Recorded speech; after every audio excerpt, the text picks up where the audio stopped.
Back to news. Vinayaka మండపాల ఏర్పాటుకు ప్రభుత్వం డబ్బులు తీసుకుంటోందని ఆరోపించారు మాజీ మంత్రి అమర్నాథ్. గణనాథుడి ఎత్తుని బట్టి డబ్బులు వసూలు చేస్తున్నారన్నారు. దీనికి కౌంటర్ ఇచ్చారు హోంమంత్రి అనిత.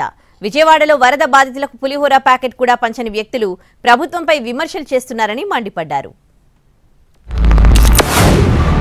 3 అడుగుల వినాయకుడు అయితే 350 రూపాయలు, 6 అడుగుల వినాయకుడు అయితే 700 రూపాయలు, రోజుకు 100 రూపాయలు మైక్ సెట్కి. ఇవి చెప్పేటువంటి సమయం ఉంది, కానీ మనకు మాత్రం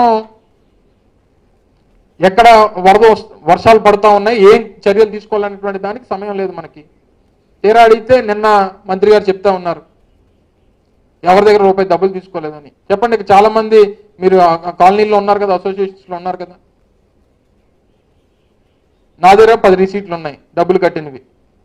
ఇచ్చేస్తారు, పోనీ ప్రభుత్వం తిరిగి వెనక్కి ఇచ్చేస్తుందా? విషయం ఏంటంటే ఒకసారి గుడివాడ అమర్నాథ్ని ఇక్కడ వైజాగ్ లో కూర్చున్నాం, ఎక్కడ కూర్చొని మాట్లాడమండం కాదు, ఒకసారి విజయవాడ రమ్మనండి.